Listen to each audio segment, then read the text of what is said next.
to.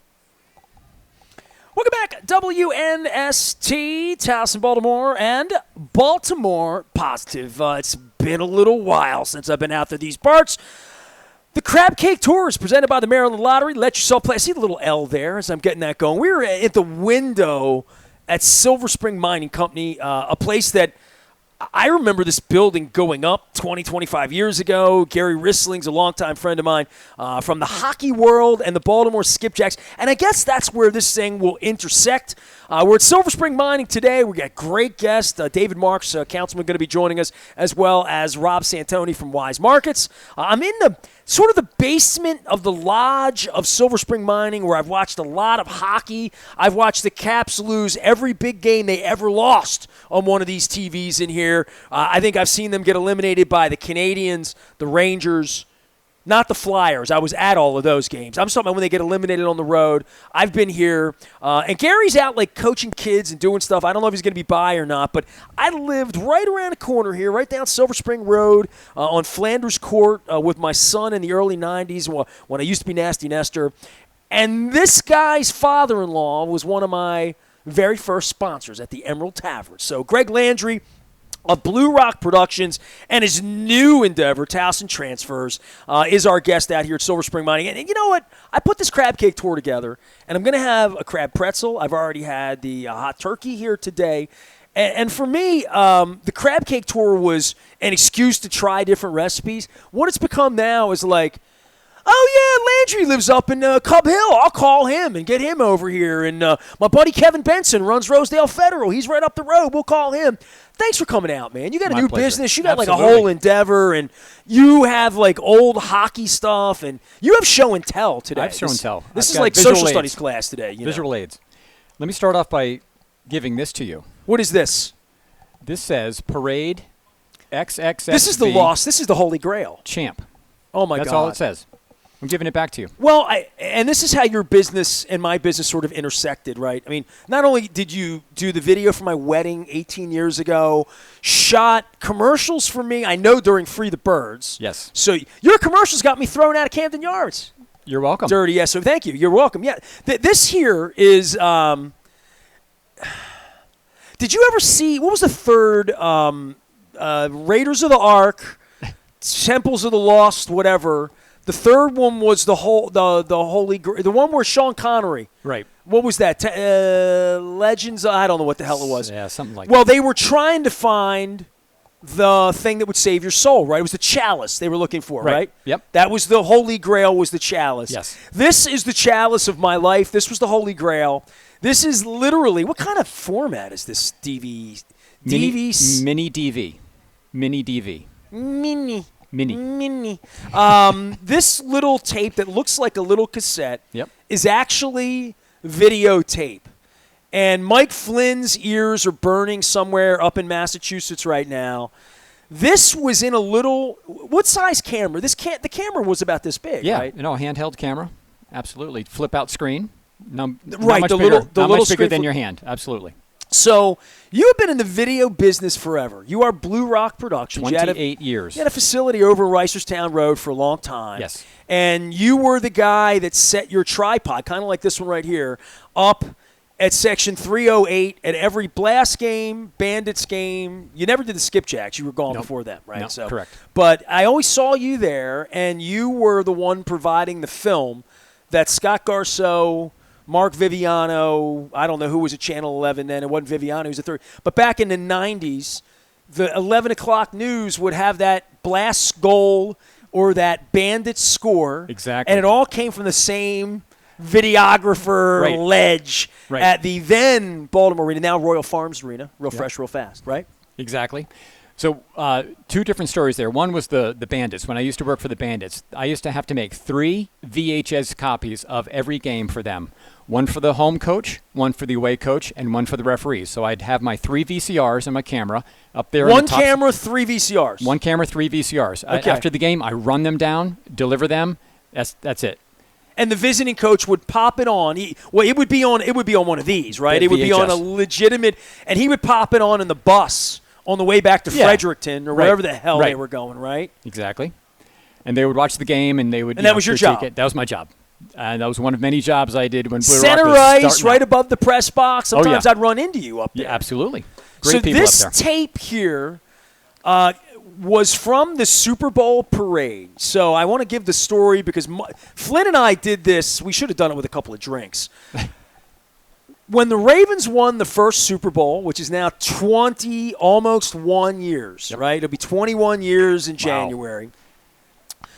David Modell, as a gift, and keep in mind, he was broke, Art was broke, everybody was broke. They could barely pay, salaries of players and whatnot at that time. And Steve Bisciotti's infusion of cash sort of changed everything. Sure. When they went to the Super Bowl, David left a goodie bag, almost like an Oscar bag, in every player's hotel room when they got to Tampa. Right. And in that was a video camera. And by the way, Ozzie got charged against the cap for this. Do you know this? No. Oh, my God, they got outed because the players had gifts. And the gifts had to be counted against the salary cap. Oh, my goodness. So Ozzie had to go back and recalibrate. Pat Moriarty will tell you the story. Great story. So this tape was paid for by David Modell.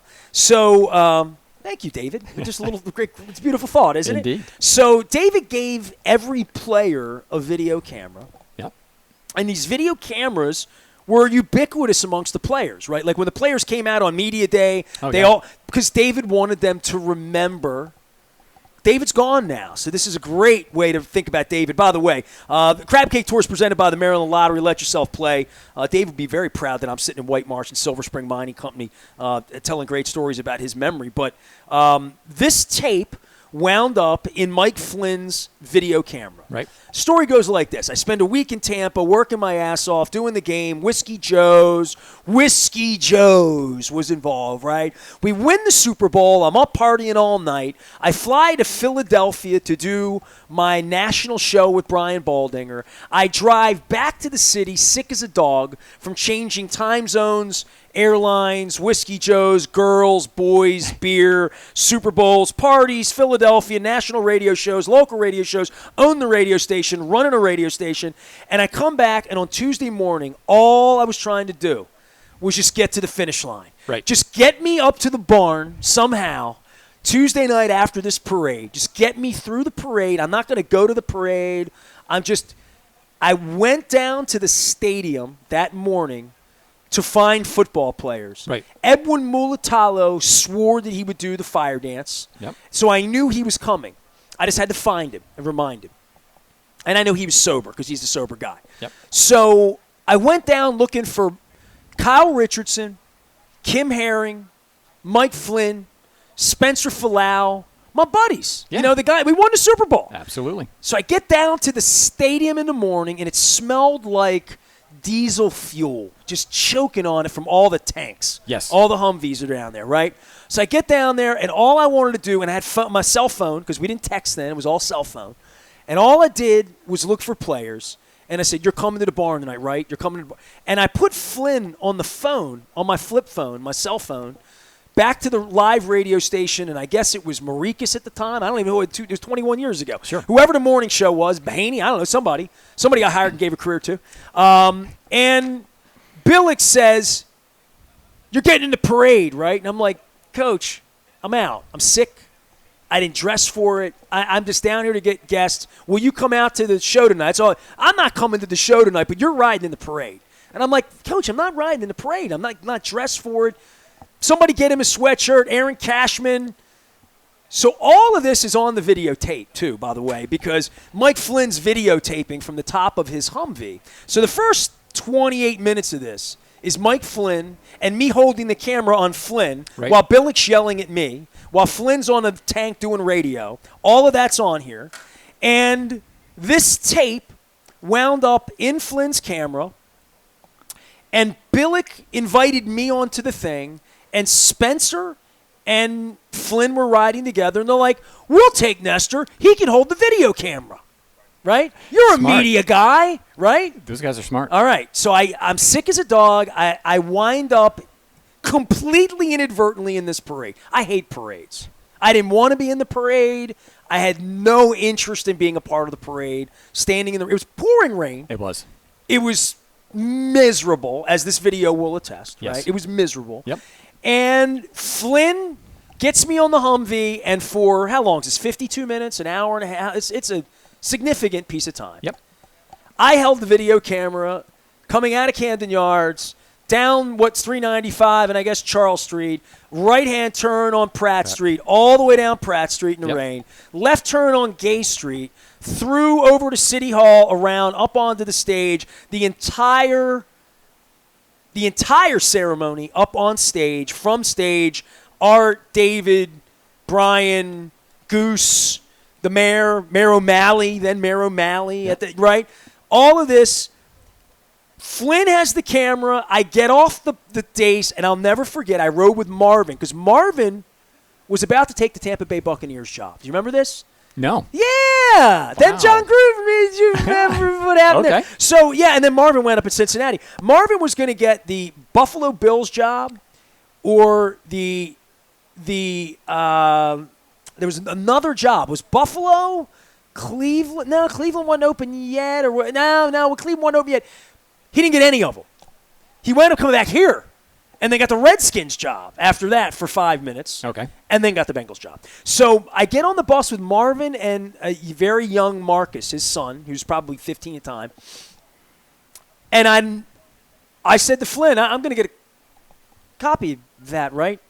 Oh, yeah, dude, yeah, I'm going to get a copy. I'll make a copy of it.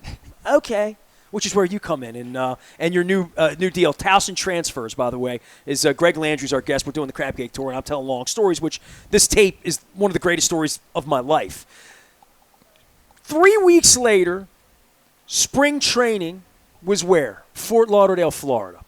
Mike Flynn, then a bachelor, now he's like running around Broadway with his kid and like all this stuff, had a condo that he just bought in Deerfield Beach, Florida. Okay. Kyle Richardson and he were bunkies. Kyle was living down in Fort Lauderdale with his now wife, Dawn, who's from Dundalk, Dawn Jones Richardson. So I call Flynn. I'm like, dude, I'm at spring training. I'll come down. We'll get a beer. We'll go to a hockey game. Great. I got my son. Great. He liked my son. Great. Let's get Kyle. Great. We'll get some beer. Great. We'll eat some oysters. Awesome. I go to Flynn's condo on the 6th floor overlooking the beach at Deerfield Beach. It's such a Super Bowl 26-year-old guy con. No furniture. Right. There is a glass. You know what I'm talking about. The glass thing and the big screen that sat on it. Right? That big glass thing that I'm at his house. We're pre-gaming a hockey game. We're going out to Sunrise to see the Panthers play God knows who, right? Kyle comes over, and I look in his little hutch, and there's VHS tapes and whatever we had. We didn't have DVDs then. We had whatever we had. And there's The Godfather and what guys have, right? Yep. Series of the Flintstones, whatever he had. So I look in, I'm like, hey, Flynn, there's the camera that I held. Where's the tape? He's like, oh, the tape's over there, my parents, and I'll be watching the video the other day. I'll make you a copy. I said, all right, man. I said, dude, give me the tape. I know Greg. Greg will make me a copy of this. Give me the tape. Nah, dude, I got it. I don't know. This is like March 8th, 2001, right? Whatever. It's second week of March. Spring training. Yep. Flynn leaves. For the next 7 years, he plays for the Ravens. Every time I see him, hey, dude, give me that tape, man. Give me that tape. 2003, give me that tape. 2005, give me that tape. Dude, I moved twice since then. I don't know. Well, I saw it in Florida. Where'd the shit go from Florida, Flynn?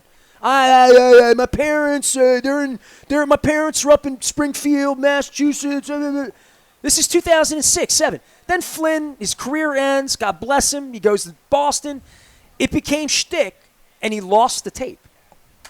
Gone. It's a small tape. Yeah, it is. It's not a big tape. Easy to lose. Very easy to lose this tape. This is the tape of the coolest thing I've ever experienced in my life. This is the Super Bowl parade that I rode in inadvertently, that I shot this video, and Flynn lost the tape. So it became shtick for 10 years of radio.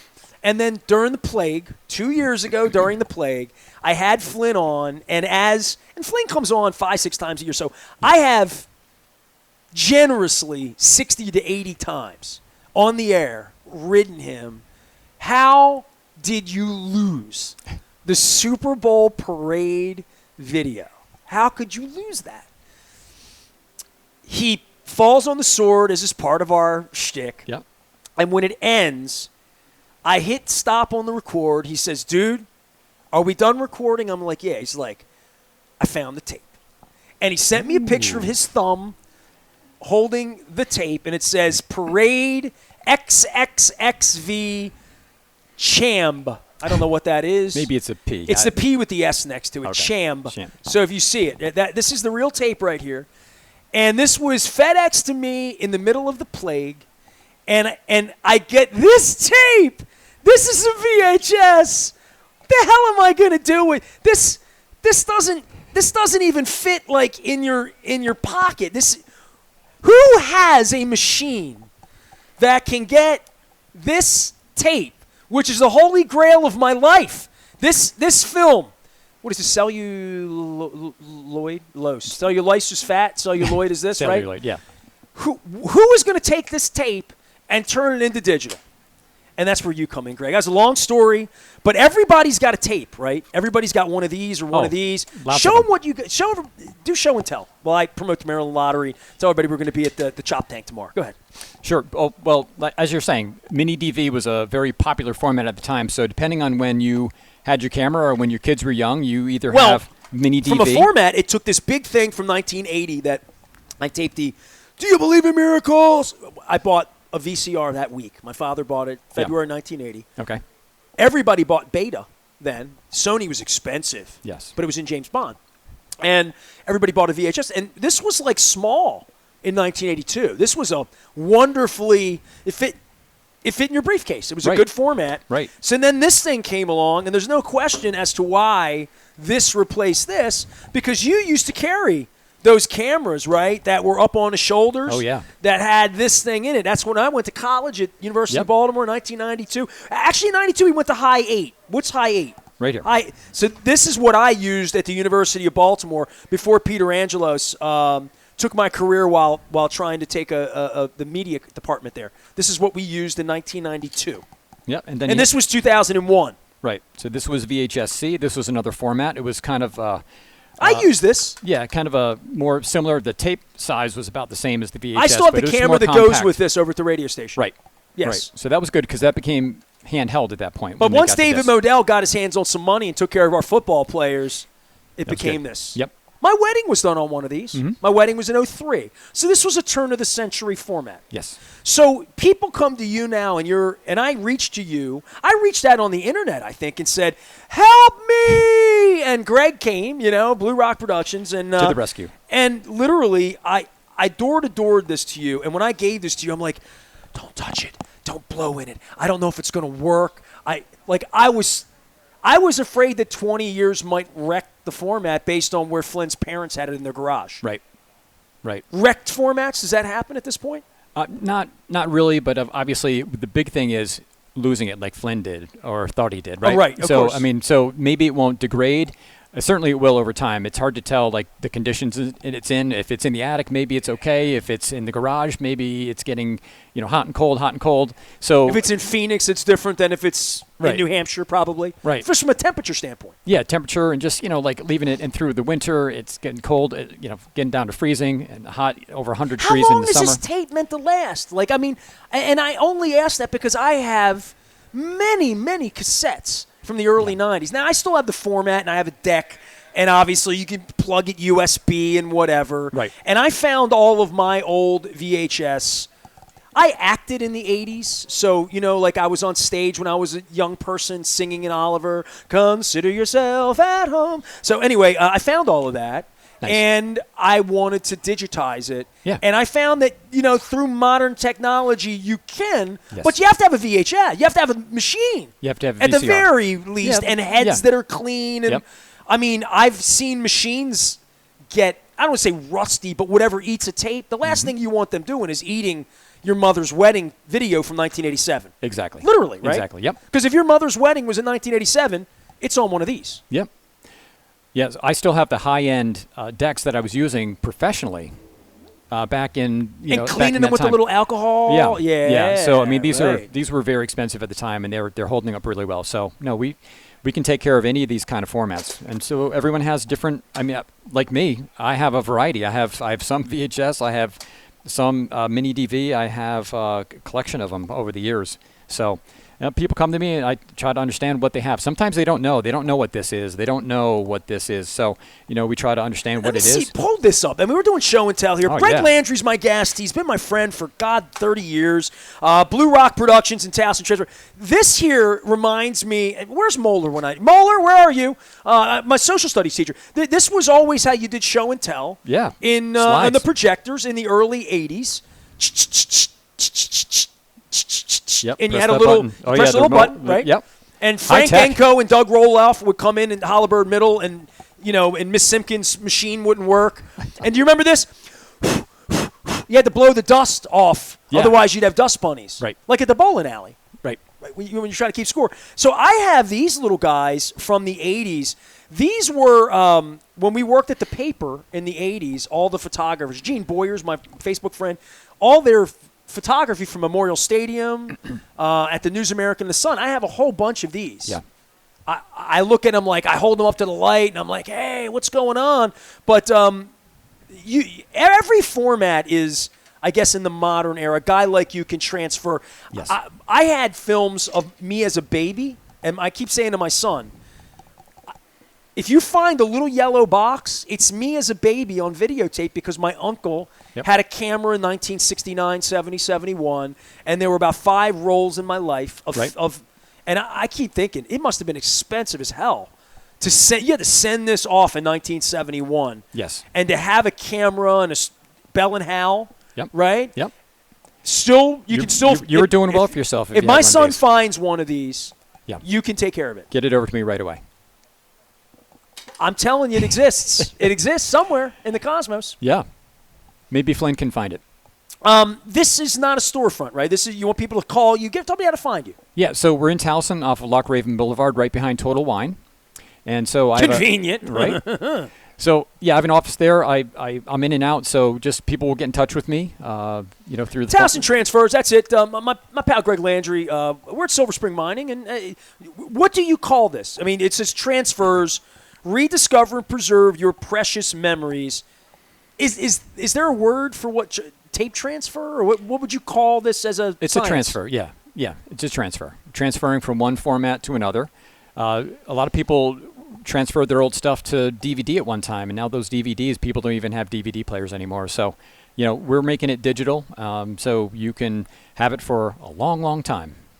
Well, you took care of my videotape in one day. You threw it in a Dropbox, and I woke up. You know how excited I was. I mean, I'm excited You to were talk excited. about it. Well, I mean, when you think something's gone Right. for a good 15 years, and it's one of the really seminal moments in your life. Like, and to find it, I was worried I would be disappointed by it.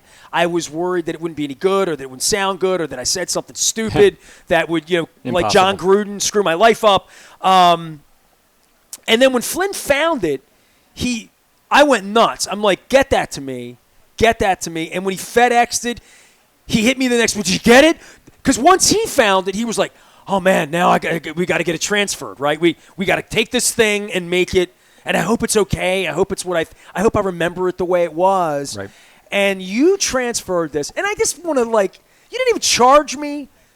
This is something I didn't pay for that has no financial value to anyone in the world. Like, literally, it has no, it's not my Super Bowl ring. It's not, there's nothing to it.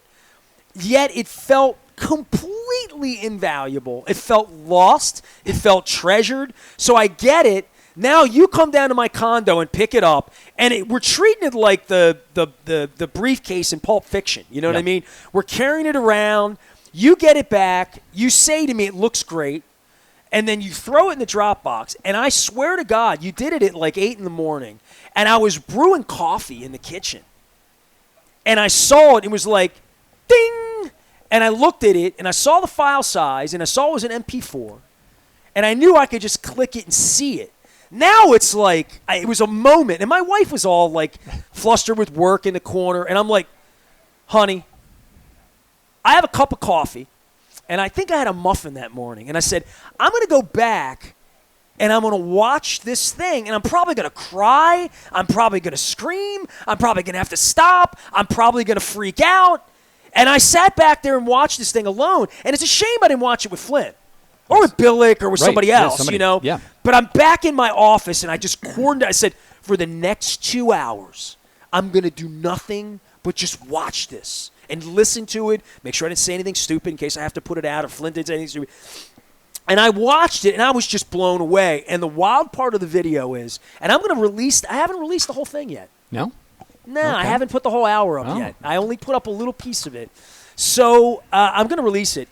But the wild part is the first 20 minutes, Flynn's video skills are so awful. It's raining terribly.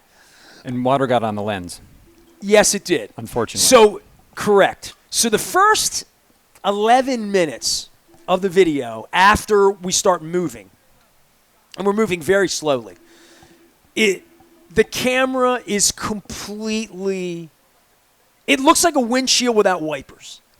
Right? I mean, literally, looks like a windshield without wipers. Yes. Yep. And I'm holding the camera down Charles Street, 395, right?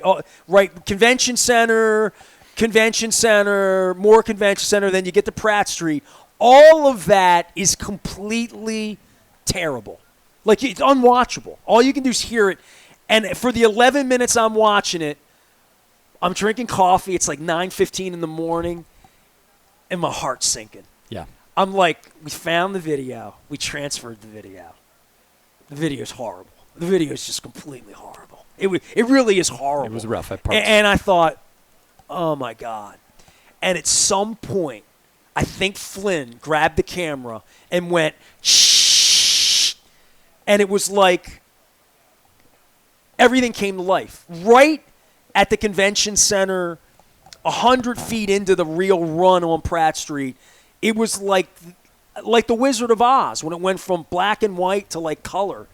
And every part of the video is perfect from then on. That's a long story about this video, but if you treasure something, right. if you treasure something. It's about trust, right? I mean, it's really you just have about to trust. finding something you treasure Right. and caring enough to try to get it to the point where it clears up. Right. What happens when it's not clear? Can I ask you that? Is there anything? If somebody, like, if my son finds the old 1969 video of me literally in a bassinet, Yep. and it wasn't very good to begin with, for all the same reasons that not knowing how to hold a camera and like all of that. Give me a restorative thing, because I've seen what Ken Burns did with old baseball film, right? Right. Well, first of all, we'll treat the film itself, try to get all the dust and all the grit off of it before we even do the transfer. Then we make it digital, and then we can bring it into our edit system and try to enhance it there. Make it lighter here, darker there. It depends on All the editing skills. All the editing skills. Once it's in there, you can really do a lot with it. You can. Yes. All right. Well, you didn't have to do anything with mine. No. It was good. Gregg Landry's here. Blue Rock Productions, but Towson Transfers, taking things like Don Moeller's old slideshow production from his Iceland trip in 1974, High 8 from college video, where I made instructional corporate communication videos that got me the degree at the University of Baltimore that's made me the man I am. All of these formats, High 8, Low 8, NE8, VHS, Film. Beta. You do Beta? Yeah. All right, man. Well, this is a cool little side business, and you got me thinking about looking for other stuff now and thinking about formats and different stuff that we can be involved in. But I do have other everybody's got lost 'em. tapes. I'm not as crazy as it is. I'm not nearly as obsessed with me in a bassinet and finding that video as I was this damn thing. I see where your priorities are. There's nothing else lost in my life that I know of, that I'm aware of, that was like this videotape. Yeah.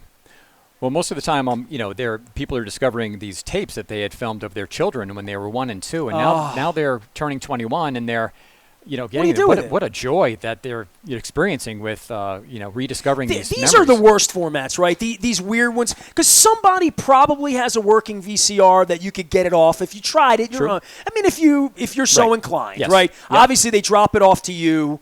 You take care of this. Yes. But these other formats, I mean, again, These are odd getting formats. this tape was unbelievable. Yeah. Figuring out what the hell to do with it once I got it, because it's just not a format that I've ever owned, seen. The only time I've ever seen it was the day that it's probably a 2-year. It's like digital tape. It didn't last long. Right. Or 8 tracks. It Right. just It didn't last had a long. period of time. Came and went. Well, you have all this I have all equipment. the stuff. I've been to your place, man, and I love your wife, and I love your father-in-law. Anybody that ever drank beer with me at the Emerald Tavern, Bruce Stover, you know who you are because you referenced it the other day. Harvey Myers, the son-in-law of the great Harvey Myers. Indeed. Do you know about Harvey and I running around Canada together? Yes, I do. There's pictures of that. There are. I mean, I have them. Harvey and I went to the Grey Cup, his father-in-law and I, in November of 1994. So it was the first Grey Cup. It was the BC Lions. My favorite memory of that was that Tom Cochran played halftime. Nice. Life is a highway. So we did that one. And then I didn't go to Regina the next year, the Cold Bowl, because we were getting the Ravens that month, Right. if you remember that. But you worked for the Stallions? Nope. Just the Bandits. And the Blast. Bandits and Blast. That was it. Yep. All right. You got anything else you want to say? How's Harvey? Doing good. Doing good. He'll be happy that you mentioned him, and I'm sure a lot of people Not as good will as he remember was doing that weekend in Vancouver. You guys had a good time. I do know that. I got a Harvey story. So Harvey and I are in Vancouver and we're walking around.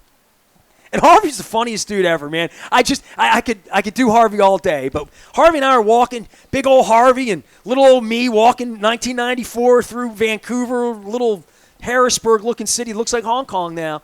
And Harvey's like, I want to go eat up at that revolving rooftop restaurant. Let's go up there. I'm like, we'll get the whole view. I'm like, all right, I'm buying, kid. He always called me, I'm buying, kid. He always called me kid. Hey, kid, I'm buying. All right, so, because I was a kid. Harvey put the satellite dish on my parents' roof on Bank Street in 1985. We got a satellite dish on our roof so we could watch football games, so we could watch the Oilers. That's true. Wow. Did you know that? Did you not? I knew. You know parts of Harvey that. did satellite dishes. I do. He did my parents' satellite dish. That's how he originally knew me. Yep. So we go to this is a kid from Dundalk in Vancouver, British Columbia. I'm 25. The Ravens don't exist. We're never getting a football team. We had already lost expansion to Jacksonville and Charlotte, which is how the Stallions, Colts, wound up here. Jim Spiris is my Facebook friend. So we go up to Vancouver and we go to the swankiest hotel, Westin maybe, I'm not even sure. We go up to the top of the revolving rooftop restaurant for lunch, save a few bucks, and I sit down at the menu, and for the first time in my life, I saw the word prawn. Okay. I didn't know what a prawn was. This is my 25-year-old Dundalk version. Sure. So I asked what it was, and she tried to explain. It's a prawn. They don't call it the S word, right? They call it a prawn. So I'm like, I'm going to order it. And then the shrimp came with the head on it. So I just thought, like, the head must mean it's a prawn. And I'm like, that's not a prawn, it's a shrimp. Look at it. It just has its head on it. It was big, too. It was like a big shrimp. So I thought if it's too big of a shrimp, maybe they call it a prawn. Sure. But see, this is what you learn when you get culture with Harvey. Lessons learned. Harvey took me north of the border, man. Harvey took me to Canada. I had to get my passport out. Blue Rock Productions, Gregg Landry is my friend. He also did my wedding in 2003, transferred video. You shot video of my wife and I on Federal Hill. Yep. Madly in love in the summer of Absolutely. 2003. Still and had some fun. Well, we live right out in front of there now. So when my back was blown out and the only place I could walk was to the Rusty Scupper, I still look up and that's where I proposed to my wife. So we have a great video from up there. I'm younger. My wife's younger. She's still good looking. I'm still trying to fix my back. Tell everybody how to find you. TowsonTransfers.com. That's simple as that. TowsonTransfers.com, 410-358-7000. I answer. It's my business. I'll take good care of you. And if Mike Flynn lost your videotape in the parade, call Greg. Call me up. We're at Silver Spring Mining Company. I'm drinking it's water in here, at least for now, first segment. David Marks, our councilman up in this part of the world. If I lived up here, would still be here. We're going to chat with him a little bit about things up here in the northeast part of Baltimore County and up in this part where you live as well. And I think before the show's over with, my dear friend Rob Santoni is going to come by from Wise Markets. We're going to talk about store 206 down the road. I'm probably going to pick up some fruits and vegetables on the way out of here. Maryland Crab Cake Tour is presented by the Maryland Lottery. Let yourself play. We're going to be down at Coco's in the city and if I have to wear my mask with Brandon Scott on the 17th, I'll be doing that. Next week on Wednesday, we're at Fadley's having the big old crab cakes down there. I'm going to get some mac and cheese as well. Probably take my wife home some fresh fish from the market there. Smart. Lexington Market next week. Brian Frosch is with us that day, Attorney General, State of Maryland, as well as Ben Jealous, also going to join us at Fadley's on Friday of next week. We'll be at Nick's Grandstand Grill and the OTB overlooking the racetrack. Tommy has had a delicious crab cake with my name on it for a couple of weeks. He's going to make it fresh. That's next Friday. We'll have some guests out in Timonium as well. I am Nestor. Gregg's my buddy. We're at Silver Spring Mining Company. I don't know where Gary is, probably chasing a hockey puck somewhere, and we're in Perry Hall, and we're back for more on WNST AM 1570, Towson, Baltimore, where we never stop talking Baltimore positive, and I got the new logo working and everything.